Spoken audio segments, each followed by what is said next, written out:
Hello everyone. आज की class में हम बात करेंगे about tools of recombinant DNA technology. पिछली क्लास में हमने प्रिंसिपल्स ऑफ बायोटेक्नोलॉजी के बारे में पढ़ा था और साथ में हमने ये भी देखा था कि एक रिकॉम्बिनेंट डीएनए मॉलिक्यूल को कैसे तैयार किया जाता है और उसकी क्लोनिंग कैसे करी जाती है। आज की क्लास में हम पढ़ेंगे कि एक रिकॉम्बिनेंट डीएनए को बनाने के लिए हमें किन चीज़ों की ज़रूरत होती है, यानी कि किन टूल्स की रिक्वायरमेंट होती है। और उसमें भी पर्टिकुलरली हम बात करेंगे रेस्ट्रिक्शन एंजाइम्स की, कि रेस्ट्रिक्शन एंजाइम्स क्या होते हैं, कहाँ पाए जाते हैं, कितने टाइप के होते हैं, कैसे काम करते हैं, इनका नाम कैसे रखा जाता है। ये सब पढ़ने के बाद हम एक बहुत इंपॉर्टेंट टेक्निक पढ़ेंगे, that is agarose gel electrophoresis. और इसके साथ साथ इन टॉपिक्स के बीच में जितने भी एनसीईआरटी के डायग्राम्स आएंगे हम उनको भी डिटेल्स में पढ़ेंगे। तो बिना टाइम वेस्ट किए आज की पढ़ाई को शुरू करते हैं। Tools of recombinant DNA technology में मेजरली आपको 5 टूल्स के बारे में पढ़ना है। सबसे पहले आता है रेस्ट्रिक्शन एंजाइम। रेस्ट्रिक्शन एंजाइम होते हैं मॉलिक्यूलर सिजर्स। सिजर का काम होता है किसी चीज को काटना। अब ये मॉलिक्यूलर सिजर है तो डेफिनेटली किसी मॉलिक्यूल को काटेगा। तो जिस मॉलिक्यूल को रेस्ट्रिक्शन एंजाइम कट करते हैं they are DNA. Restriction enzymes का काम होता है डीएनए को किसी पर्टिकुलर जगह पे एक पर्टिकुलर फैशन में कट करना। सेकेंड टूल जो रिकॉम्बिनेंट डीएनए टेक्नोलॉजी में यूज होता है that is polymerase enzyme. Polymerase का नाम आपने रेप्लिकेशन के टाइम पे सुना होगा, आपने पढ़ा होगा अबाउट डीएनए पॉलीमरेज। और रेप्लिकेशन के बाद आपने जब ट्रांसक्रिप्शन पढ़ा होगा तो वहां पे आपने आरएनए पॉलीमरेज के बारे में भी पढ़ा होगा। तो ये एंजाइम्स क्या करते हैं, ये एंजाइम्स पॉलीमराइजेशन करवाते हैं। पॉलीमराइजेशन का मतलब होता है addition of new nucleotides. Addition of new nucleotides को कहते हैं पॉलीमराइजेशन, जो करवाते हैं polymerase enzyme. Third important tool जो हमें जरूरत होता है इज लाइगेज। लाइगेज होता है मॉलिक्यूलर ग्लू। ग्लू का काम होता है किसी चीज को चिपकाने का। तो यहाँ पे जिस मॉलिक्यूल को चिपकाते हैं वो होता है डीएनए, यानी कि हम डीएनए के 2 फ्रैगमेंट्स ले रहे हैं, 2 या 3 जितने भी आपको लेने, और आप यूज करोगे लाइगेज। लाइगेज यूज करके आप इन दोनों डीएनए फ्रैगमेंट्स को कंबाइन कर सकते हो। फोर्थ इंपॉर्टेंट टूल आता है वेक्टर। वेक्टर का काम आप समझ सकते हो कि एक व्हीकल की तरह होता है। व्हीकल क्या करता है, एक चीज को दूसरे जगह, एक चीज को एक जगह से दूसरे जगह पर ट्रांसपोर्ट करता है। तो यानी कि यहाँ पर जो चीज ट्रांसपोर्ट होगी वो होगा हमारा टारगेट जीन, जिसे आप जीन ऑफ इंटरेस्ट या डिजायर्ड जीन भी कहते हैं। ये होता है हमारा पैसेंजर। इसको ट्रांसपोर्ट कराता है वेक्टर। तो वेक्टर को आप मान सकते हो कि ये एक बस की तरह है, एक गाड़ी है जो इस टारगेट जीन को यहाँ अपने उसके फाइनल स्टॉपेज पर, जो कि होस्ट ऑर्गेनिज्म है, वहां तक पहुंचाने का काम करता है। तो वेक्टर काम करता है एक व्हीकल की तरह जो ट्रांसपोर्ट में हेल्प करता है। और फिफ्थ इंपॉर्टेंट टूल जो यूज होता है इस टेक्नोलॉजी में is host organism. Host organism के अंदर एक बार हमारा वेक्टर और टारगेट जीन मिलकर के आ जाए, उसके बाद ये होस्ट के अंदर अपने डीएनए को रेप्लिकेट करते हैं, अपने आप को ट्रांसक्राइब करते हैं, ट्रांसलेट करते हैं और बनाते हैं gene product that is the desired protein. तो चलिए शुरू करते हैं रेस्ट्रिक्शन एंजाइम्स की कहानी के बारे में। रेस्ट्रिक्शन एंजाइम्स एक्चुअली में गलती से डिस्कवर हुआ था। एक एक्सपेरिमेंट किया जा रहा था जहां पर ई कोलाई को, जो कि एक बैक्टीरिया है, E coli is a bacteria, इसको इन्फेक्ट करवाया गया था बैक्टीरियोफाज से। बैक्टीरियोफाज वो वायरस होते हैं जो बैक्टीरिया को इन्फेक्ट करते हैं। फाज मतलब वायरस और बैक्टीरियो मतलब बैक्टीरिया। तो जो वायरस बैक्टीरिया को इन्फेक्ट करते हैं उन्हें कहा जाता है बैक्टीरियोफाज। तो एक्सपेरिमेंट ये था कि ई कोलाई को एक बैक्टीरियोफाज से इन्फेक्ट कराया गया। तो बैक्टीरियोफाज क्या करता है, अपना जो जेनेटिक मटेरियल होता है उसको होस्ट ऑर्गेनिज्म के अंदर डाल देता है, फिर ये अपने आप को रेप्लिकेट कराता है इस होस्ट के अंदर, और बिल्कुल ऐसा ही वायरस बन करके, जब बहुत सारे वायरस इसके अंदर बन करके तैयार हो जाते हैं तब ये क्या करते हैं, जो होस्ट सेल होता है उसको फोड़ करके, यानी कि उसको लाइसिस करके बाहर आ जाते हैं। लेकिन इस एक्सपेरिमेंट में ऐसा हुआ नहीं। तो साइंटिस्ट ने देखा कि ई कोलाई के अंदर कुछ ऐसे 2 एंजाइम्स हैं जो इस बैक्टीरियोफाज की ग्रोथ को रोक रहे हैं। तो इन्होंने क्या किया, इन एंजाइम्स को आइसोलेट किया और इनके फंक्शन को पता लगाया। तो एंजाइम्स आइसोलेट करने पे पता चला कि एक एंजाइम है जो डीएनए को किसी किसी जगह पर मिथाइलेट कर रहा है। मिथाइलेट कर रहा है मतलब मिथाइल ग्रुप ऐड कर रहा है। तो ये वाला जो एंजाइम है, फर्स्ट वाला एंजाइम, ये कर रहा है डीएनए मिथाइलेशन। इसका सिग्निफिकेंस मैं अभी आपको 1 मिनट में बताऊंगी। और जो दूसरा एंजाइम इन्होंने आइसोलेट किया था, उसका फंक्शन पता किया तो पता चला कि ये डीएनए को किसी पर्टिकुलर जगह पर कट कर रहा है। तो ये जो सेकंड वाला एंजाइम है जो डीएनए की कटिंग कर रहा है, इसको कहा गया रेस्ट्रिक्शन एंडोन्यूक्लियेज। रेस्ट्रिक्शन इसलिए क्योंकि ये बैक्टीरियोफाज की ग्रोथ को रेस्ट्रिक्ट कर रहा है, ये बैक्टीरियोफाज को ग्रो नहीं करने दे रहा। और एंडोन्यूक्लियेज इसलिए क्योंकि ये डीएनए को बीच में से काट रहा है। तो न्यूक्लियस मतलब क्या होता है? एक ऐसा एंजाइम जो न्यूक्लिक एसिड को कट करे। न्यूक्लिक एसिड कौन से होते हैं? डीएनए और आरएनए। तो जो एंजाइम्स डीएनए और आरएनए को कट करते हैं उन्हें कहा जाता है न्यूक्लियस। अब अगर वो डीएनए को अंदर से कट करेंगे तो उसे कहा जाएगा एंडोन्यूक्लियस, और अगर वो डीएनए को बाहर बाहर से कट करेंगे तो इसे कहा जाता है एक्सोन्यूक्लियस। तो ये जो सेकेंड एंजाइम था जो डीएनए की कटिंग कर रहा था किसी एक पर्टिकुलर जगह पर, इसको कहा गया रेस्ट्रिक्शन एंडोन्यूक्लियस। तो पढ़ते एक बार कि एनसीईआरटी में क्या लिखा है। In the year 1963 the two enzymes responsible for restricting the growth of bacteriophage in E coli were isolated. One of these added methyl groups to DNA, यानी कि ये वाला enzyme, while the other cut DNA, यानी कि ये वाला enzyme. The latter was called restriction endonuclease, यानी कि जो सेकंड एंजाइम है इसको कहा गया रेस्ट्रिक्शन एंडोन्यूक्लियस। अब बात करते हैं कि डीएनए मिथाइलेशन का सिग्निफिकेंस क्या होता है। नॉर्मली क्या होता है कि ई कोलाई को अगर कोई वायरस इन्फेक्ट करता है तो वायरस अपना जेनेटिक मटेरियल उस ई कोलाई के अंदर डाल देता है। तो ई कोलाई अपने आप को प्रोटेक्ट तो करेगा ना, वो अपने आप को क्यों किसी और से इन्फेक्ट करवाएगा, अपनी डेथ करवाएगा। तो ई कोलाई के अंदर एक डिफेंस सिस्टम के तौर पर डीएनए मिथाइलेशन काम करता है। ई कोलाई ने बनाए अपने एंजाइम्स जो डीएनए को कट कर रहे हैं किसी पर्टिकुलर जगह पर, राइट। तो ये अपने डीएनए को भी तो कट कर सकता है ना। तो ई कोलाई ने क्या किया, अपने डीएनए पर मिथाइलेशन कर दिया। अब जिस डीएनए पर मिथाइलेशन होगा, ये वाला जो एंडोन्यूक्लियस है या रेस्ट्रिक्शन एंजाइम है, ये वहां पर कटिंग नहीं कर पाएंगे। तो ई कोलाई ने क्या किया, अपने डीएनए को मिथाइलेट करवा के उसे रेस्ट्रिक्शन एंडोन्यूक्लियस या रेस्ट्रिक्शन एंजाइम की एक्टिविटी से बचा लिया, ताकि रेस्ट्रिक्शन एंजाइम ई कोलाई के खुद के जीन को या डीएनए को कट ना कर दे। तो बचा किसका डीएनए? बचा बैक्टीरियोफाज का डीएनए। तो ये वाला जो एंजाइम है ये जाकर के सिर्फ बैक्टीरियोफाज के डीएनए को कट करता है। तो ई कोलाई में रेस्ट्रिक्शन एंजाइम्स होते हैं एक डिफेंस के तौर पर, एक इम्यूनिटी के तौर पर, कि यहाँ पर इसकी डेथ कोई वायरस आकर के ना करवा दे। और मिथाइलेशन क्यों करवाते हैं ये? ताकि ये जो सेकेंड वाला एंजाइम है ये खुद के डीएनए को कट ना कर दे। ओके, तो चलो अब आगे बढ़ते हैं। अब हम बात करेंगे कि रेस्ट्रिक्शन एंजाइम का नाम कैसे रखा जाता है। तो जैसे हम एग्जाम्पल के तौर पर लेके चलेंगे इको आर1 को। इको आर1 में ये जो ई है यानी कि जो फर्स्ट लेटर है वो आता है जीनस से। इसे कहाँ से आइसोलेट करा गया? ई कोलाई से, राइट। तो ई कोलाई का जो जीनस का जो फर्स्ट अल्फाबेट है वो रखा जाता है रेस्ट्रिक्शन एंजाइम का first letter. Second two letters होते हैं species of the prokaryotic cell from which they were isolated. अब जैसे एस्चेरिचिया कोलाई है तो एस्चेरिचिया इसका जीनस नेम है और कोलाई इसका स्पेसिफिक नेम है, यानी कि उसका स्पीशीज का नाम है। तो जो फर्स्ट लेटर आता है रेस्ट्रिक्शन एंजाइम में वो होता है जीनस का फर्स्ट लेटर। ये सी और ओ ये होते हैं कोलाई के को। ये आर होता है इसका स्ट्रेन। जैसे हमारे पास बहुत सारे अलग अलग स्ट्रेन्स होते हैं जिसे हम जेनेटिक इंजीनियरिंग में यूज करते हैं। कुछ होते हैं DH5 अल्फा, कुछ होते हैं RY13।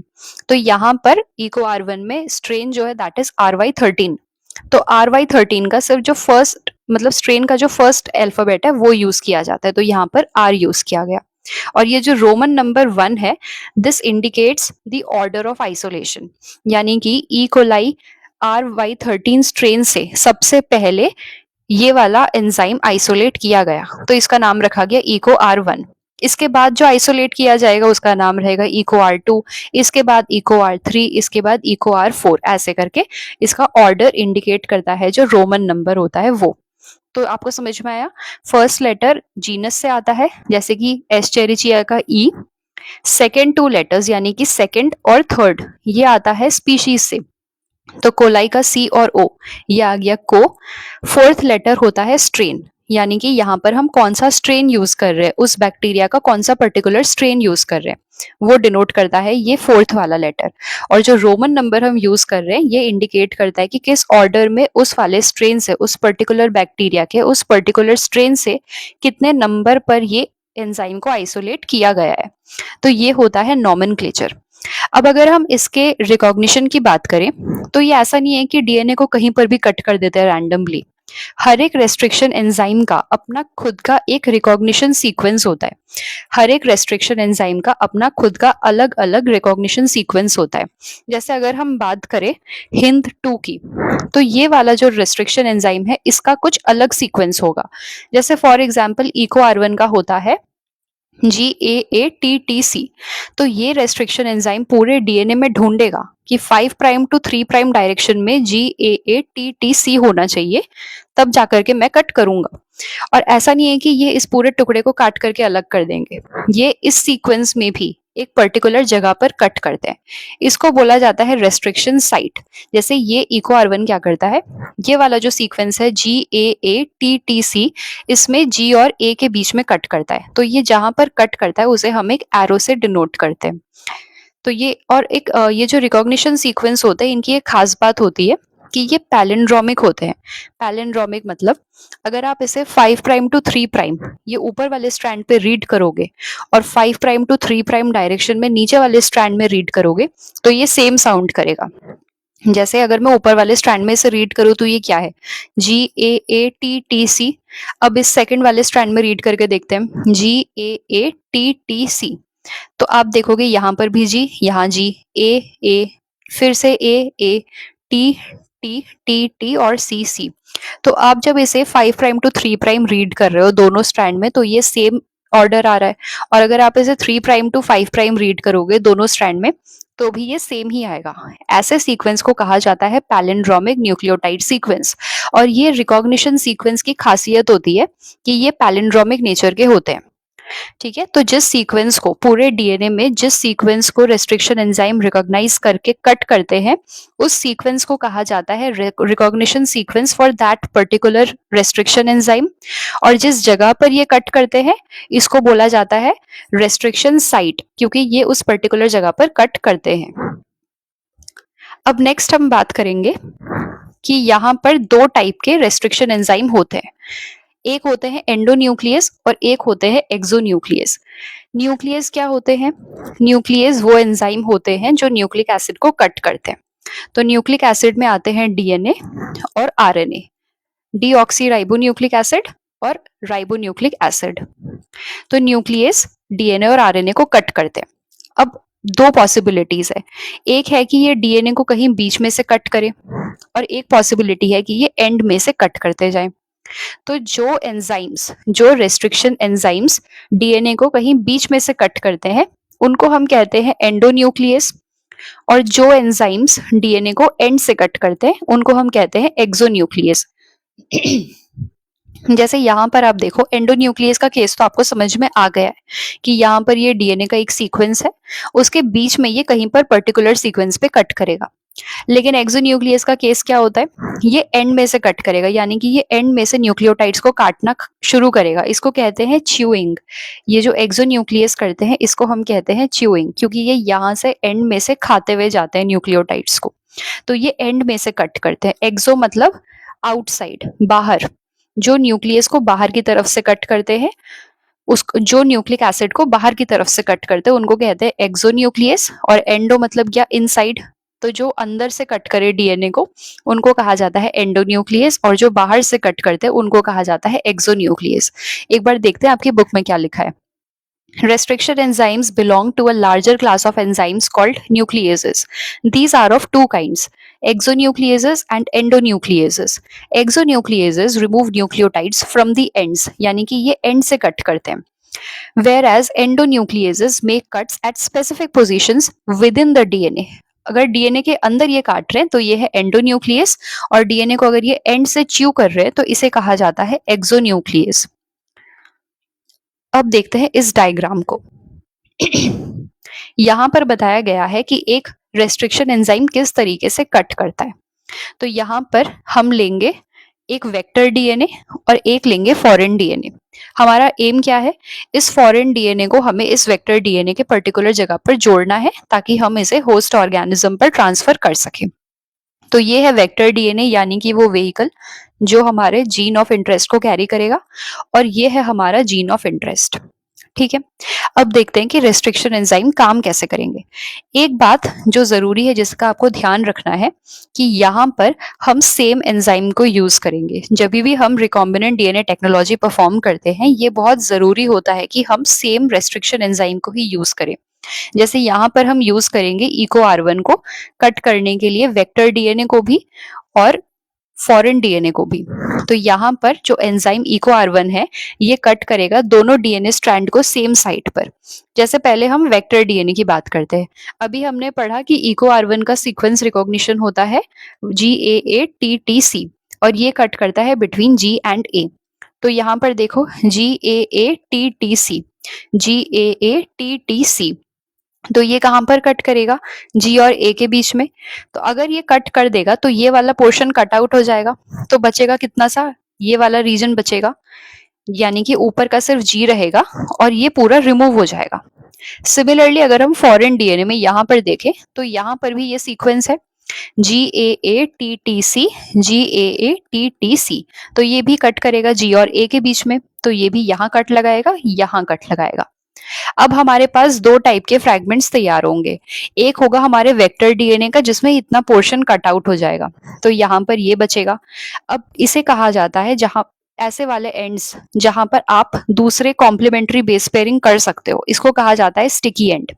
रेस्ट्रिक्शन एंजाइम्स जब कट करते हैं तो दो टाइप के एंड्स क्रिएट होते हैं। एक को हम कहते हैं स्टिकी एंड, जैसे कि ये यहाँ पर आपको एक जगह मिलेगी दूसरे किसी न्यूक्लियोटाइड्स को ऐड करने के लिए, यानी कि कॉम्प्लीमेंट्री बेस पेयरिंग करने के लिए यहाँ पर आपको जगह मिलेगी। तो जहां पर आपको ऐसे ओवरहैंग्स मिलेंगे, यानी कि स्टिक करने के लिए कुछ जगह मिलेगी, उसे आप कहते हैं स्टिकी एंड। और एक और टाइप के कट्स क्रिएट होते हैं, जैसे मान लेते हैं ये एक डीएनए है और किसी एंजाइम ने आकर के कट किया, तो यहाँ से दो फ्रेगमेंट्स ऐसे तैयार हुए जिसमें कोई ओवरहैंग्स क्रिएट नहीं हुए, यानी कि कोई कॉम्प्लीमेंट्री बेस पेयरिंग की जगह नहीं है। तो ऐसे को बोला जाता है ब्लंट एंड। और जिसमें ऐसे वाले सीक्वेंस तैयार हो जहां पे ये ओवरहैंग वाली जगह है, जहां पर दूसरे बेस पेयर्स आकर के चिपक सकते हैं, जहां पर आप कॉम्प्लीमेंट्री बेस पेयरिंग कर सकते हो, इसको कहा जाता है स्टिकी एंड। तो यहाँ पर हम इको आर1 यूज कर रहे हैं और इको आर1 क्रिएट करता है स्टिकी एंड्स। तो वेक्टर में और फॉरेन डीएनए दोनों में स्टिकी एंड्स तैयार होंगे, और इन दोनों स्टिकी एंड्स के बीच में होगी कॉम्प्लीमेंट्री बेस पेयरिंग। यानी कि यहाँ पर ये दोनों, यहाँ पर इसका सीक्वेंस देखो, इसका कॉम्प्लीमेंट्री सीक्वेंस क्या होगा, जी का तो सी है, टी का होगा ए, अगेन टी का होगा ए का होगा टी, और फिर से ए का होगा टी। यानी कि हमें अगर यहाँ पर कुछ जोड़ना है तो हमें चाहिए AATT। अब इधर देखो, यहाँ पर भी है AATT, तो इनके बीच में कॉम्प्लीमेंट्री बेस पेयरिंग हो सकती है। इसी को हम कहते हैं स्टिकी एंड, जहां पर कॉम्प्लीमेंट्री बेस पेयरिंग हो सके। तो सेम रेस्ट्रिक्शन एंजाइम्स यूज करने का यही फायदा है कि आप वेक्टर और फॉरेन डीएनए दोनों के बीच में कॉम्प्लीमेंट्री बेस पेयरिंग करा सकते हो। तो ये वाला region of the foreign DNA जाकर के यहाँ पर हाइड्रोजन बॉन्ड क्रिएट करेगा, और ये दोनों मिलकर के आपस में बना लेंगे recombinant DNA. DNA fragments join at sticky ends. आपको पता है कि ए और टी के बीच में 2 हाइड्रोजन बॉन्ड होते हैं और जी और सी के बीच में 3 हाइड्रोजन बॉन्ड्स होते हैं। तो यहाँ पर ये आपस में हाइड्रोजन बॉन्ड बना करके चिपक गए, यानी कि ज्वाइन हो गए। और ये जो गैप फिलिंग का काम है, इसके लिए हम यूज करते हैं लाइगेज। लाइगेज क्रिएट करता है फॉस्फोडाइएस्टर बॉन्ड। जैसे ये हमारा एक सीक्वेंस है, यहाँ पर है ATGC, तो यहाँ पर T और G, ATGC के बीच में होगा फॉस्फोडाइएस्टर बॉन्ड, और कॉम्प्लीमेंट्री बेस पेयरिंग में यूज होता है हाइड्रोजन बॉन्डिंग। तो हाइड्रोजन बॉन्डिंग तो ये कॉम्प्लीमेंट्री बेस पेयर से क्रिएट कर लिए, यानी कि ये जब यहाँ पर चिपका करके, तो इसने कॉम्प्लीमेंट्री बेस पेयरिंग करी और ये चिपक गया। लेकिन ये जो गैप सीलिंग का काम है, जैसे यहाँ पर इतना सा पोर्शन गैप था, इन दोनों को जोड़ने का काम यहाँ पर किया है लाइगेज एंजाइम ने, और ये बन गया हमारा रिकॉम्बिनेंट डीएनए। अब अगले स्टेप में हमें इसे एक होस्ट ऑर्गेनिज्म के अंदर एंट्री दिलवानी है। तो इस डायग्राम को मैं उम्मीद करती हूँ कि आप लोगों को समझ में आया है। ये है steps in formation of recombinant DNA by action of restriction endonuclease enzyme EcoR1। और EcoR1 की प्रॉपर्टी ये होती है कि ये स्टिकी एंड्स को जनरेट करते हैं, जिसके वजह से कॉम्प्लीमेंट्री बेस पेयरिंग होती है और यहाँ पर ये आपस में जुड़ जाते हैं। अब हम देखते हैं कि आपकी बुक में और क्या लिखा हुआ है। यहाँ लिखा है कि restriction endonucleases are used in genetic engineering to form recombinant molecules of DNA. यानी कि जेनेटिक इंजीनियरिंग में हम रेस्ट्रिक्शन एक्सोन्यूक्लियस यूज नहीं करते, बल्कि हम रेस्ट्रिक्शन एंडोन्यूक्लियस यूज करते हैं, यानी कि वो एंजाइम्स जो डीएनए को बीच में से कट करते हैं to form recombinant molecules of DNA which are composed of DNA from different sources or genomes। यानी कि एक होता है हमारा वेक्टर और एक होता है foreign DNA. When cut by the same restriction enzyme, the resultant DNA fragments have the same kind of sticky ends and these can be joined together end to end using DNA ligase। जैसा कि हम अभी देख करके आए। एक और diagram से समझते हैं, ये भी आपकी बुक में दिया हुआ है। जैसे ये है एक vector DNA. Vector generally plasmid होते हैं, जिसे हम किसी दूसरे बैक्टीरिया से आइसोलेट करते हैं। प्लाज्मिड होते हैं एक्स्ट्रा क्रोमोसोमल डीएनए जो अपने आप रेप्लिकेट कर सकते हैं बिना किसी की मदद से, राइट। तो यहाँ पर हम किसी प्लाज्मिड जो हमने किसी दूसरी बैक्टीरिया से आइसोलेट किया है उसको यूज करते हैं एज अ वेक्टर। हम क्या करेंगे, एक रेस्ट्रिक्शन एंजाइम लेंगे, उससे इस वेक्टर पर एक कट लगाएंगे तो इस वेक्टर का मुंह खुल जाएगा और सेम रेस्ट्रिक्शन एंजाइम को यूज करके हम इस फॉरेन डीएनए पर कट लगाएंगे। फॉरेन डीएनए का हमें सिर्फ इतना सा टुकड़ा चाहिए, तो हम क्या करेंगे, हम एक ऐसा रेस्ट्रिक्शन एंजाइम लेंगे जो हमें इतने से टुकड़े को कट करने में हेल्प करे और same set of restriction enzyme हम लेंगे और इस वेक्टर को कट करेंगे। तो इस वेक्टर का मुंह खुल गया और इतना सा टुकड़ा जो हमें चाहिए था फॉरेन डीएनए का वो भी हमें मिल गया। अगले स्टेप में हमें क्या करना है, इन दोनों को ज्वाइन करना है। तो ज्वाइनिंग के लिए हम यूज करते हैं मॉलिक्यूलर ग्लू का, और मॉलिक्यूलर ग्लू होता है लाइगेज। तो यहाँ पे इस टुकड़े को लिया और उसको इंसर्ट कर दिया यहाँ पर। तो ये देखो, यहाँ पर ये ब्लू वाली की ज्वाइनिंग हो गई। ये वाला जो पूरा है ये है वेक्टर का पार्ट, और ये जो ब्लू वाला रीजन आप देख रहे हो ये है हमारा जीन ऑफ इंटरेस्ट या फिर फॉरेन डीएनए। तो इन दोनों को आपने जब कंबाइन कर दिया ये बन गया रिकॉम्बिनेंट डीएनए मॉलिक्यूल। अब इसको ट्रांसफॉर्म किया जाता है एक होस्ट सेल पे। यहाँ पर ई कोलाई है हमारा होस्ट, देखो यहाँ पर लिखा हुआ है क्लोनिंग होस्ट, यानी कि इसके अंदर क्लोनिंग होगी। ये वो होस्ट है जिसके अंदर इस रिकॉम्बिनेंट डीएनए की क्लोनिंग होगी। क्लोनिंग का मतलब क्या होता है, इसके कॉपी नंबर इंक्रीज होंगे।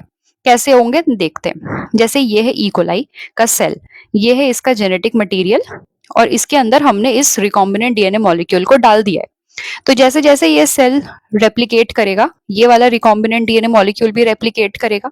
रेप्लिकेट होगा तो ये एक था, सिंथेसिस फेज आएगा सेल साइकिल का, तो ये दूसरा बन जाएगा इसका कॉपी। फिर जब सेल डिवाइड करेगा तो एक कॉपी आएगी इसके पास और दूसरी कॉपी आएगी इसके पास। आपको पता है ना सेल साइकिल में हमारे पास 4 फेजेस होते हैं इंटरफेज में। एक होता है G1, S, G2 और M। ये वाला जो S फेज होता है इसमें सेल्स रेप्लिकेट करते हैं, यानी कि हमारा जो जेनेटिक मटेरियल है वो रेप्लिकेट करता है। और फाइनली M फेज में साइटोकाइनेसिस वाले पार्ट में हमारे 2 सेल्स बन करके तैयार होते हैं, यानी कि हमने कर ली क्लोनिंग कंप्लीट। अब आगे देखते हैं। अब हम पढ़ेंगे कि हमने जो डीएनए को अलग किया है, यानी कि हमने सपोज एक डीएनए का फ्रैगमेंट लिया और हमने इसे कट किया, तो इसको टुकड़ों में कट जाना चाहिए। अब हमें कैसे पता चलेगा कि डीएनए के टुकड़े कट हुए या नहीं हुए, क्योंकि ये होते हैं मॉलिक्यूलर।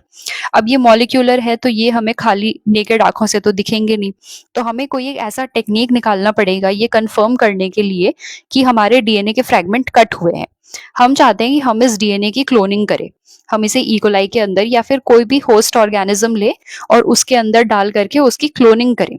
लेकिन इतनी मेहनत करने के पहले हमें एक बार चेक कर लेना चाहिए कि हमने जिस डीएनए फ्रैगमेंट को काटा है, जिस वेक्टर मॉलिक्यूल को हमने काटा है, वो कटा भी है या नहीं।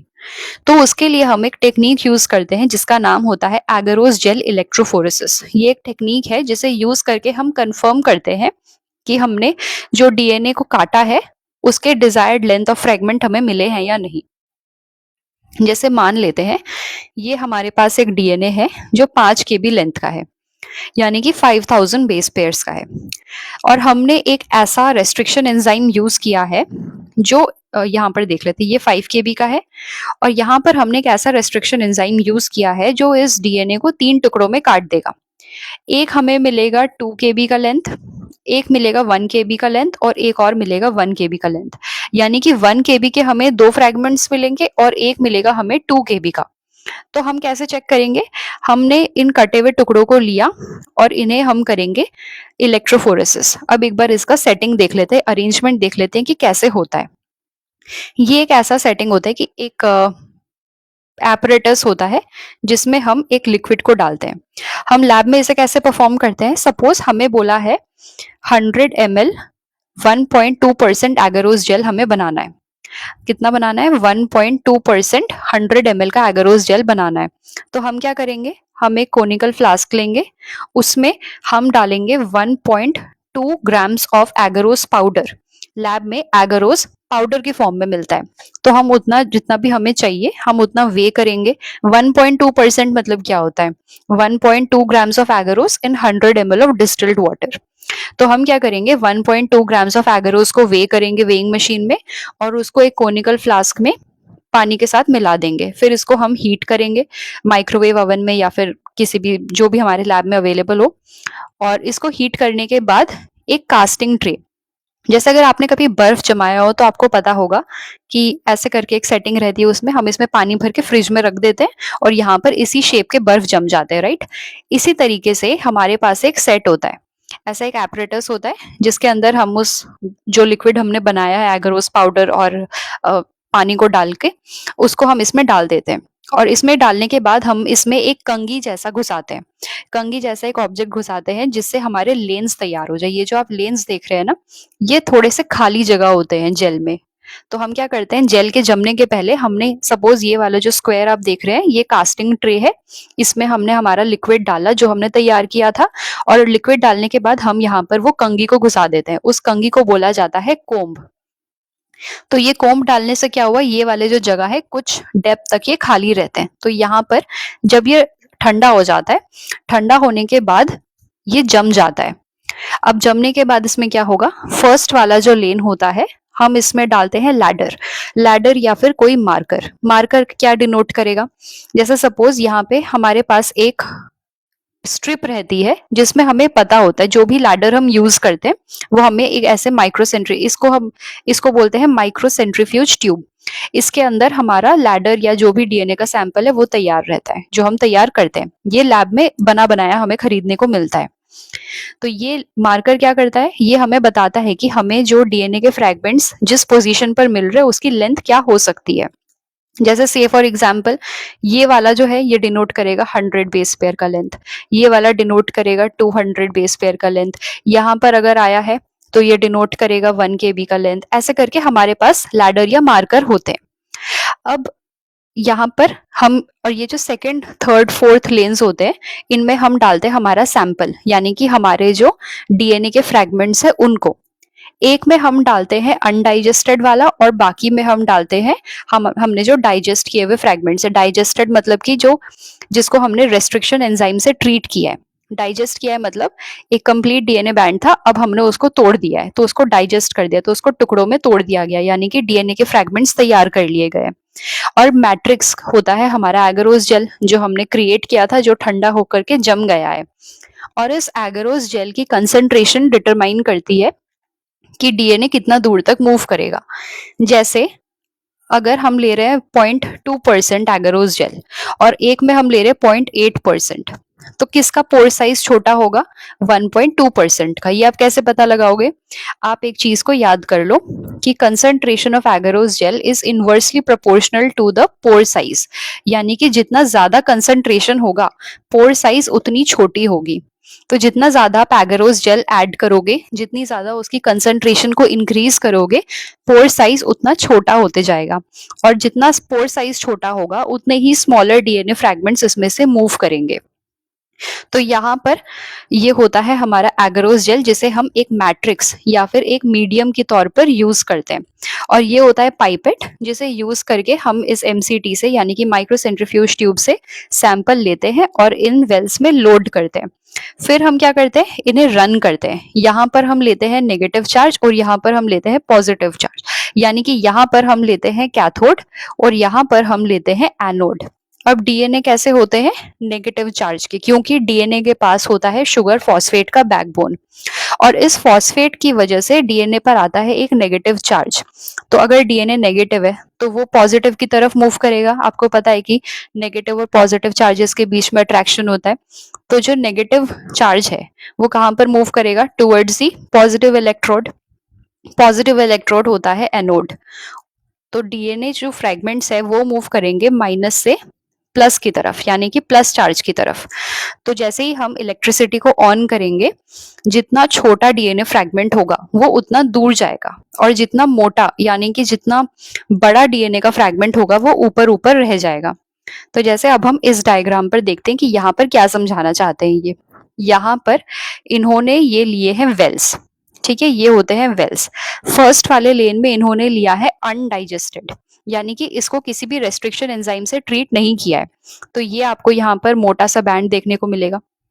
उसके बाद आपने जितने भी सेकंड, थर्ड और फोर्थ लेन में जो भी लिए, ये सारे डाइजेस्टेड है।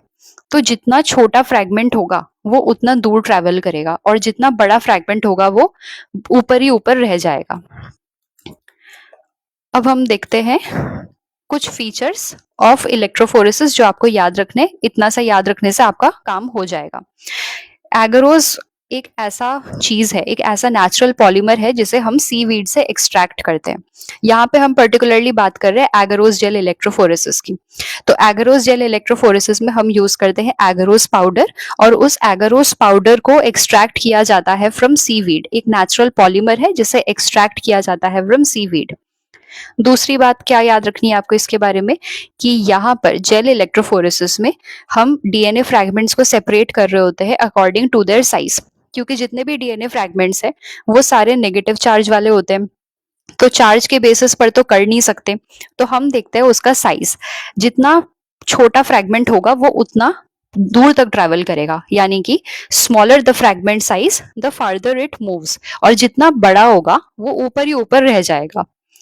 The DNA fragment move towards the anode. हमें पता है कि डीएनए कैसे होते हैं, नेगेटिव होते हैं, तो ये पॉजिटिव की तरफ मूव करेंगे, और पॉजिटिव इलेक्ट्रोड को बोलते हैं एनोड। तो डीएनए नेगेटिव एंड से पॉजिटिव एंड की तरफ मूव करेंगे। फिर आपको याद रखना है कि the separated DNA fragments can be seen only after staining the DNA with a compound known as ethidium bromide. जब आप इस डीएनए के फ्रैगमेंट को लोड करते हो तो आपको ये दिखता नहीं है कि ये डीएनए फ्रैगमेंट कैसा दिखता होगा। डीएनए को विजुअलाइज करने के लिए हमें एक स्टेन यूज करना होता है। उस स्टेन का नाम होता है इथिडियम ब्रोमाइड।